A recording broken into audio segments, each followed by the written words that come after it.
apologize. No, he's perfect. I'm breaking all the rules. Well, I guess we might make some mistakes. Who knows?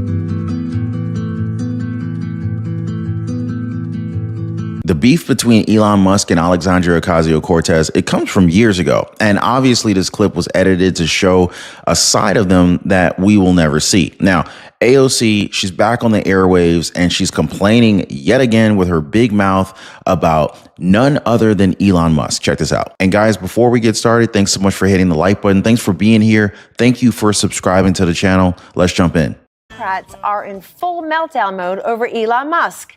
After the Doge co-chair blasted the frivolous spending Democrats tried to jam through before the holidays, Congresswoman Alexandria Ocasio-Cortez began to spiral over Musk's influence on President-elect Trump's policy.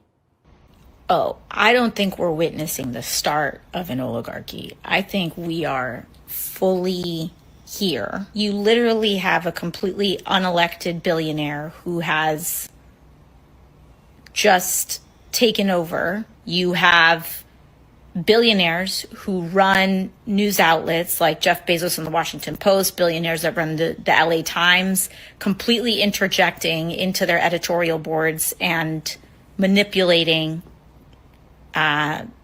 what's being written in them. We're here. We are here. Now, AOC is understandably worried, especially since they were hoping that they could kind of get that previous bill with so much pork passed.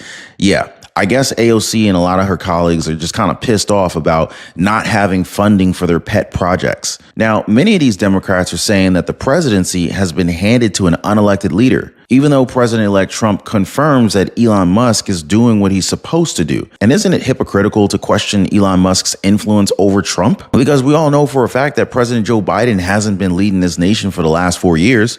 Aren't these far-left radicals just the slightest bit curious as to who our president is right now? And has any of them even asked, like, who's been pulling the strings behind good old Joe? And now with President-elect Trump, we got a guy who wants transparency, for legislation to be concise and open for interpretation, because we've all seen these massive pieces of legislation that they've passed under this administration, thousands upon thousands of pages that have somehow magically been read in a matter of hours. They don't openly discuss everything that's included in these bills. Come on. This leaves the American people in the dark unless we took the time to read all of it. But not everybody has that kind of time on their hands. But it's also not our job to read and vote on legislation. That's what they get $200,000 a year to do for us when we vote them in office, which kind of made it so simple for these lawmakers to just kind of shove garbage down our throats. And to be frank, guys, most of these lawmakers don't give two squats about spending our taxpayer money. They don't, which explains why they're raging against the idea of Elon Musk and Vivek Ramaswamy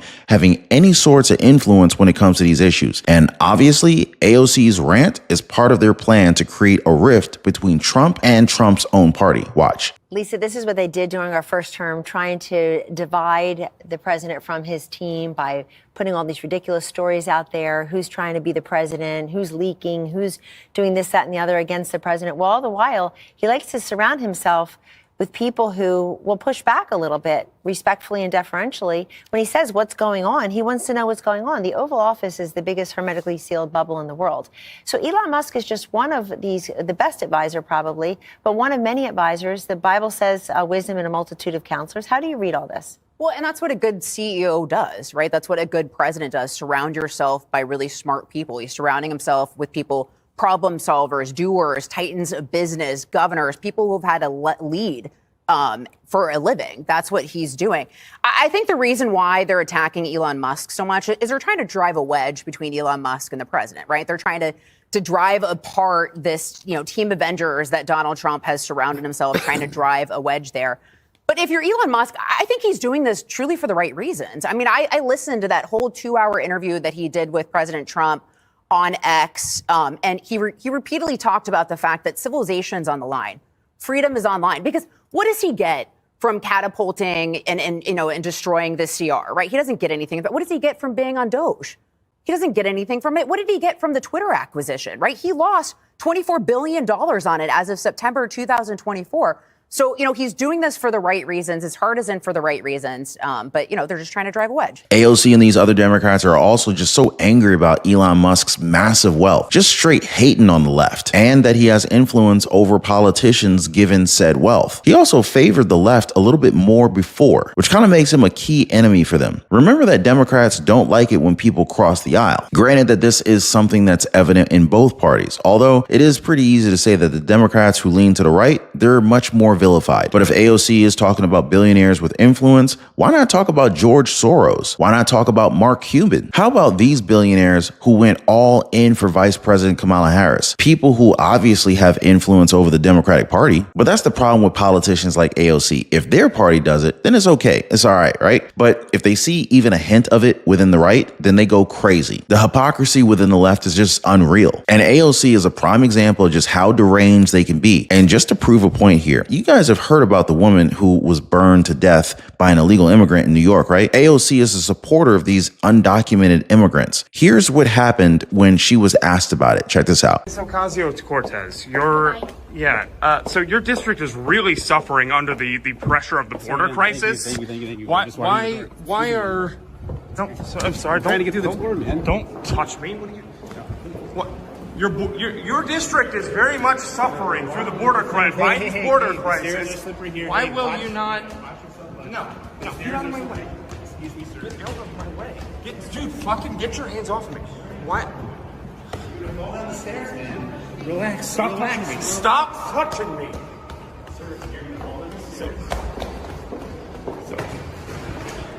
Are you talking to the Biden administration about fixing the border? Get off of me! What is wrong with you? You touched me on the stairs. Thank you. I did not touch you. I have it on video.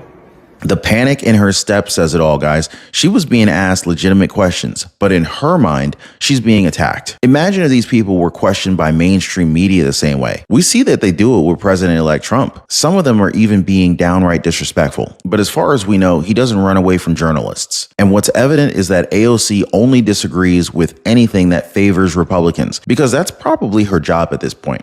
To go on social media and complain about the Trump administration because she's not getting ahead within her own party with Nancy Pelosi still at the helm. And so instead of complaining about Trump having Elon Musk as his advisor, it would be better if she focused on her own party. Heck, she should focus on her own district since things there are not going very well. Some of her own constituents have likened their neighborhood to a third world country, which shows us that her priorities don't line up with what the people of this country needs. But what do you guys think? Is Elon Musk really the actual president of the country? We are not cooperating with those efforts that actually threaten the safety of everyone by causing widespread fear.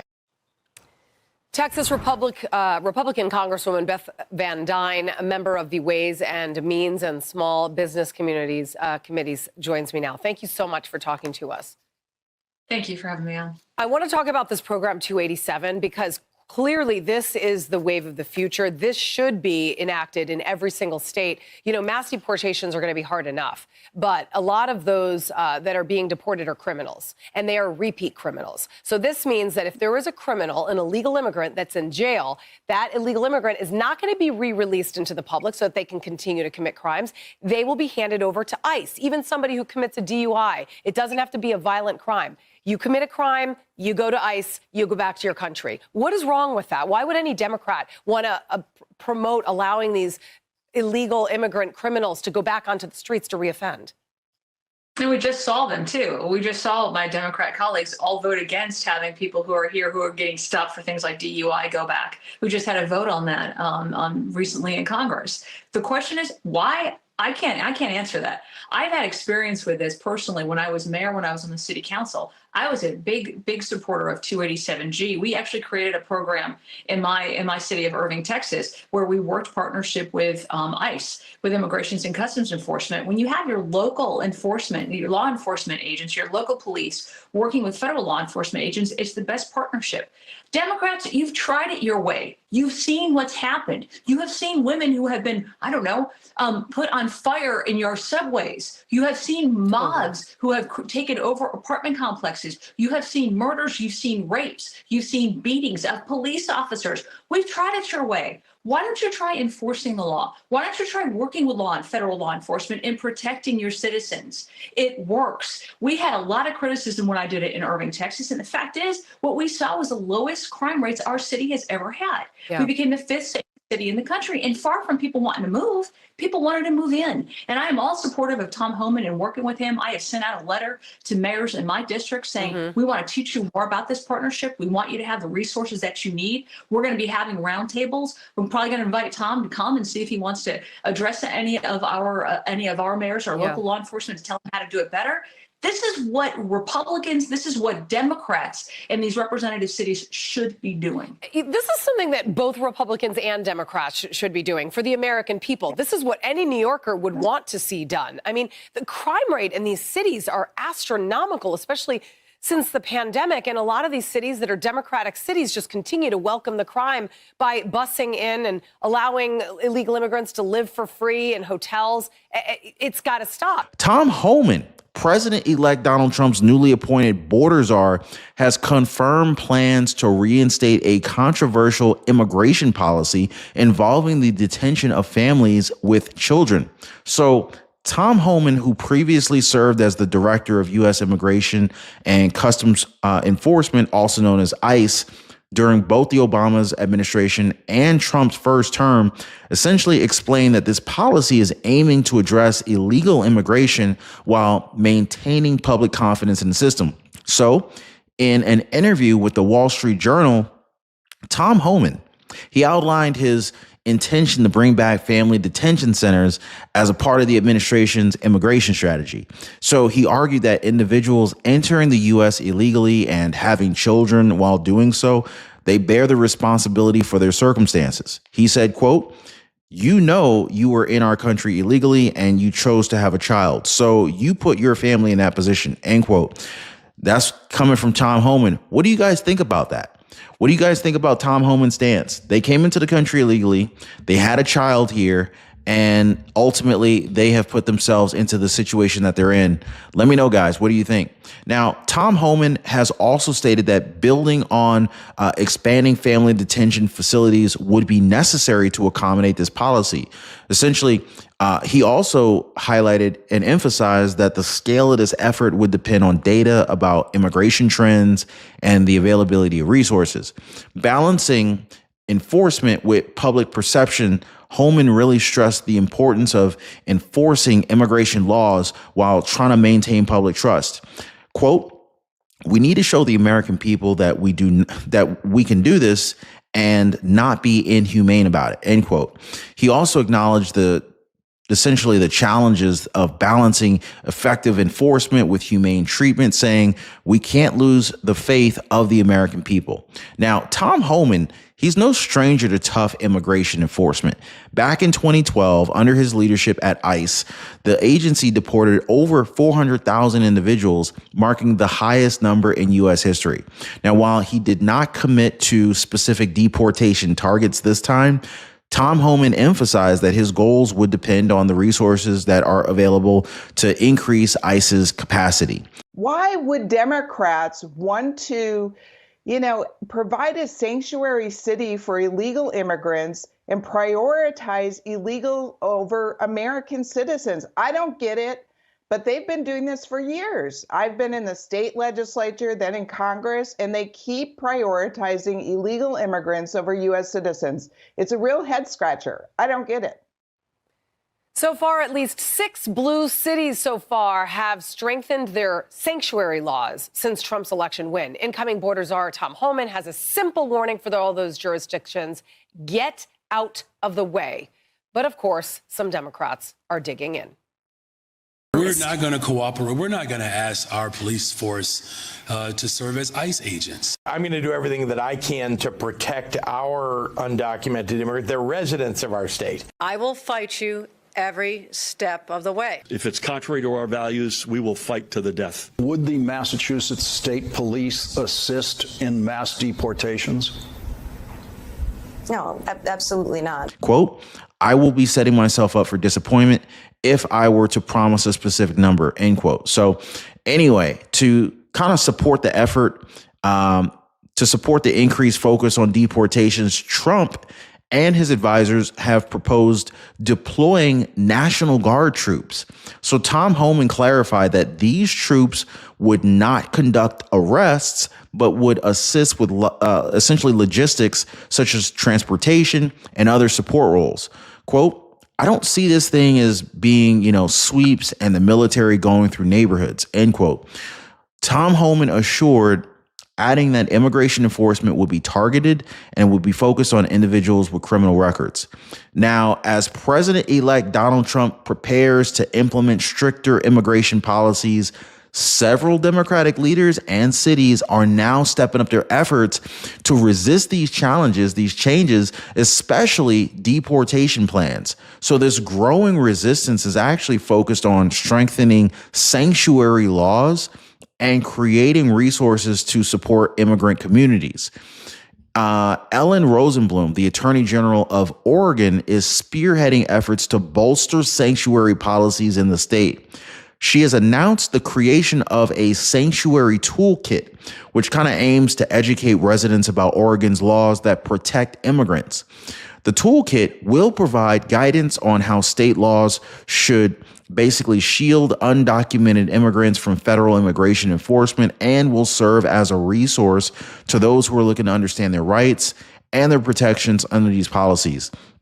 Now, I got to ask you guys, do you think that these sanctuary cities and some of these states that are not supporting Trump should be doing this? Like they're essentially breaking federal law and disregarding the president of the United States of America. So let me know your thoughts, guys. Governor Gavin Newsome of California's immigrant support plan in California is reportedly developing a program that's called Immigrant Support Plan, and it aims to assist individuals who might be at risk of deportation. So this initiative is designed to connect immigrants and their families with essential resources such as legal services, such as schools, and of course, community programs. Now, Gavin Newsom's plan, it just kind of highlights a commitment that he has for supporting what he deems, what he's calling vulnerable populations in the face of stricter federal enforcement measures.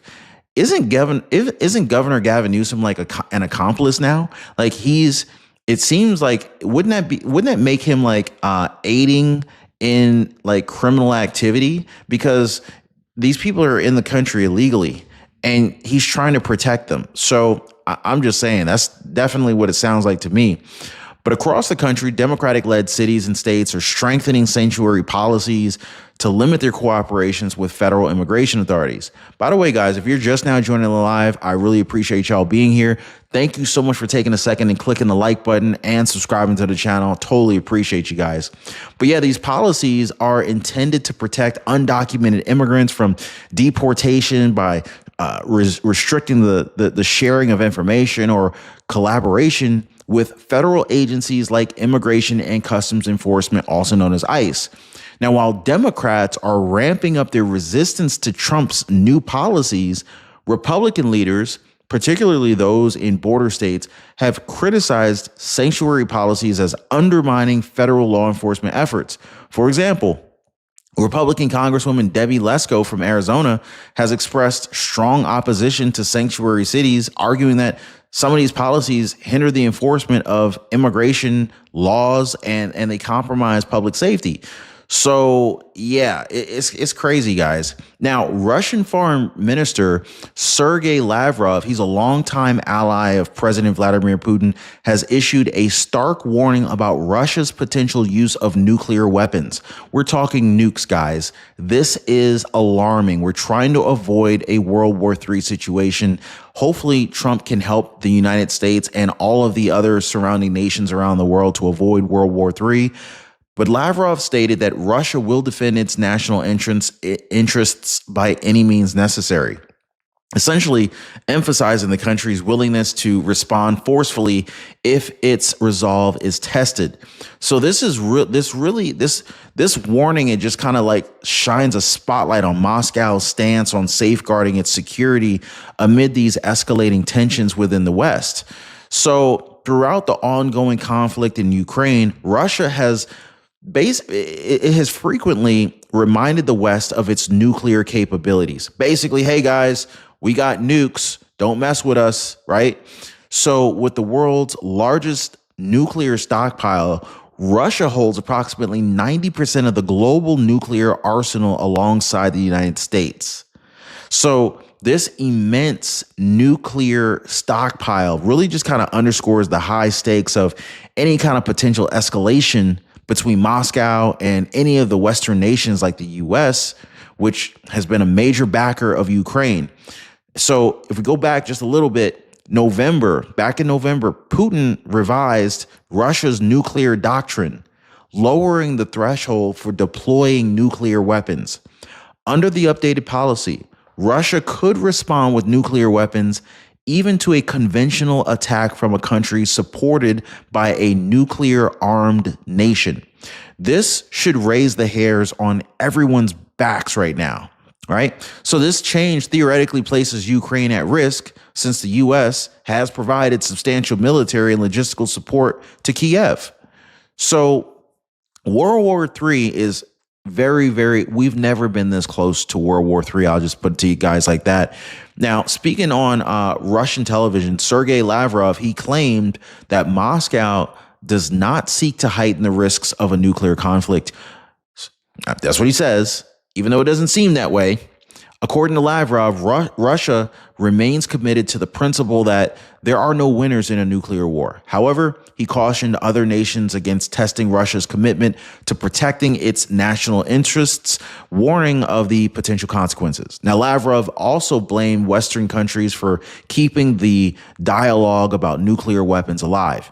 He argued that Russia has never initiated such discussions. Instead, Lavrov pointed to Russia's historical efforts to promote the principle that nuclear war should never occur, citing the 1980s Gorbachev-Reagan formula. The principle, he said, was reaffirmed by Putin and U.S. President Joe Biden and later supported by the 5 permanent members of the U.S. nation's Security Council. So Lavrov further accused NATO member countries of making provocative statements about their nuclear capabilities. He even insisted that any discussions of nuclear strategies or conflicts have come exclusively from Western nations and not from Moscow. So basically, look, they're saying, Russia's saying if anything, it's the West that's drumming up all this nuclear conversation and not Russia. So Lavrov maintained that Russia's acting defensively in response to what it perceives to be an aggressive rhetoric and actions from the West.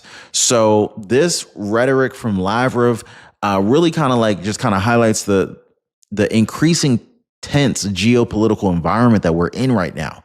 With Putin's updated nuclear doctrine and Lavrov's warning, Russia is signaling its readiness to act decisively if it perceives a threat to its national security. So I don't know, guys, hit the like button, hit the subscribe button. I'm going to keep you guys updated on all that is going on right now. There's a lot going on. And hopefully Joe Biden doesn't do anything crazy between now and January 20th when Donald Trump enters the White House into the Oval Office again on Inauguration Day. Hopefully Biden doesn't get us, put us in a situation where we're walking into World War III before Trump takes over. Well, Lindy, you're now hearing from some Democrats who are singing a tune that's similar to yours. And I don't know where they were before the election or whether or not the smelling salts are working now. But Rah Emanuel is one of them. Let me just read you what he's writing about, okay? He talks about with inflation stinging, school absenteeism skyrocketing, and students' academic scores plummeting, Democrats consume themselves in debates over pronouns, bathroom access, and renaming schools and adopted terms such as care economy and Latinx to win over voters. It was a hermetically sealed conversation with ourselves, and we appeared much as we sounded, distant and detached. Where were those voices pre-election day? Afraid of being canceled Because the cancel culture in the Democratic Party, and I experienced it this week, when I said there was a stench of loser hanging over the Democratic Party, you know what they called me? The W word, the C word. I lost tens of thousands of followers because I dare to tell the truth. Because in a cult, you can't tell the truth. You can't ask any questions. But I'm done with that. But he's totally right. And I'm probably going to get canceled again for what I'm about to say. Men are men and women are women. And it's an issue when men are trouncing women in women's sports. This should not be a controversial take. This is common sense. And the American people understand that the Democratic Party, they exist in their ivory towers that are so far removed from reality. And these ridiculous wars are not what Americans care about. We care about bread and butter issues. We care about putting food on the table, sending our kids to school, strong borders, not having millions of people rush through the border. And I'm a naturalized immigrant myself. So this is, and just because you care about these issues doesn't make you sexist or racist. It's going to get worse and worse. And so I think. I hear you. It's hard to pull the trigger. Of course. And that's true of all financial assets, right? I mean, think of a real estate market. People will go and they'll say, oh, my God, I could have bought 5 years ago. Now it's at this price. I just can't wrap my head around that. Well, if you wait 5 more years, the dollar is going to continue to be devalued. And so usually if you decide, hey, I want to own something, go ahead and buy it. Anthony, crypto investors and crypto companies are obviously very excited about a Trump presidency. We now know that Coinbase, Kraken, Ripple, and MoonPay have all donated money to the Trump-Vance inauguration. What does the Trump-Vance time in office over the next 4 years, what has that done to the trajectory of where Bitcoin could go? Well, I think about 50% of the value they bring to the table has already been captured because really it was just awakening America to this idea that technology is good, business is good, free markets are good, capitalism is good. Bitcoin is the most free market asset that we have. And so out of nowhere, we went from a world where I think a lot of people were saying, hey, is the future actually brighter than the past? To now they're saying, oh, wait a second, we are going to put business-oriented people into the White House and into the administration. Let's go, right? And so you hear things like it's morning in America, people saying it's time to build, et cetera. Now, what I do think is interesting about these businesses is it's actually showing not that crypto is different, it's that crypto companies are the same as non-crypto companies. If you look at Amazon and Facebook and many others, they're also donating $1 million to this inauguration fund. And so it used to be a world where there was kind of like the adults in the room and then the crypto little kids were playing kind of in the corner. But now all of a sudden you're realizing that these crypto companies are showing up and they're saying, look, we are no different than these big multi-billion dollar, $100 billion companies. We also are going to donate. We have a seat at the table. And so it's really crypto growing up more than it is these other people. He has to create a strategic Bitcoin reserve or else they turn on him? I do think that that is a potential risk. And so, look, if you look at the administration, Trump owns Bitcoin and crypto. J.D. Vance owns Bitcoin, I believe. There's a lot of people in the administration. You just go through all the different roles that they've appointed people. And so these are Bitcoiners to a degree or crypto holders that are going into the office. They're likely to go ahead and buy Well, they're going to get criticized for that. They may get criticized for it, but also if you look at it right now, what is the United States doing? We're buying bonds. We're holding other assets. We have a president that's currently in office and also politicians who are literally day trading assets. Yep. And so it's no different, right? I think the big story of 2025 is going to be that crypto has now grown up and is part of the traditional financial system.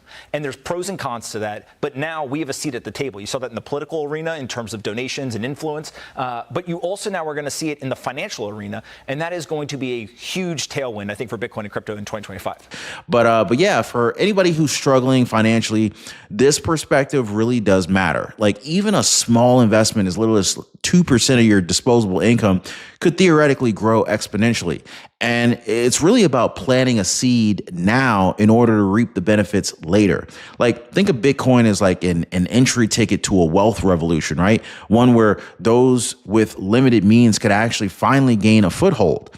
But why this matters now, Pompliano is warning that countries already investing heavily in Bitcoin are essentially positioning themselves as digital leaders. And if the U.S. fails to act, if the United States fails to act, we are literally like risking losing economic dominance, which could trickle down to everyday people through fewer opportunities, a weaker currency value, and increased economic disparity. I mean, we already got a taste of inflation. It could get a lot worse. I mean, for broke individuals, this is not just a national issue. It's actually quite personal. falling behind in the Bitcoin game, it could mean like missing a chance to grow your financial freedom while others, including nations and big corporations, end up profiting. So basically, Pompliano's analogy is it's simple, but it's powerful, right? And so basically, Bitcoin is kind of like owning a prime piece of land in a digital world. Just as real estate appreciates over time, Bitcoin's scarcity ensures that its value is likely to grow. With only 21 million Bitcoins ever to exist, the longer you wait, the harder and the more expensive it'll be to be able to claim your stake, if that makes sense, right? So for somebody who's without very much money, even a small amount invested now could theoretically secure a piece of this limited digital property before the costs skyrocket even further. Now, for those who are worried about risk, Pompliano is essentially advising starting small, investing some money that you're willing to lose, similar to how you would approach any other high potential opportunities, right? But the point is not to gamble, but to kind of like position yourself in a way that you could fundamentally change your financial future. So anyway, in a world that's increasingly dominated by digital assets, Bitcoin isn't just a trend. It's kind of a shift in how wealth is being created and stored. And for broke people, paying attention now could literally mean breaking free from financial struggles later and not being broke in the future. Pompliano also put waiting will only make it worse. So if you've ever wanted a shot at financial freedom, this might just be it. Now, I want to be honest with you guys. I am not a financial advisor. This is not financial advice. Anyone who is interested in investing in Bitcoin or any other investment for that matter should definitely seek the counsel of a investment professional. I am not an advisor for you guys. So I just wanted to share that little tidbit with you guys. Now, speaking of the President-elect Trump took an interview that not many Republicans would take. He took one with NBC News. And what's shocking is that their own host wasn't ready for Trump to dominate the interview as much as he did. Now, I covered this in a previous video that you absolutely need to check out after this one. As always, thanks so much for hitting the like button, guys. Thank you for subscribing. We'll see you guys next time.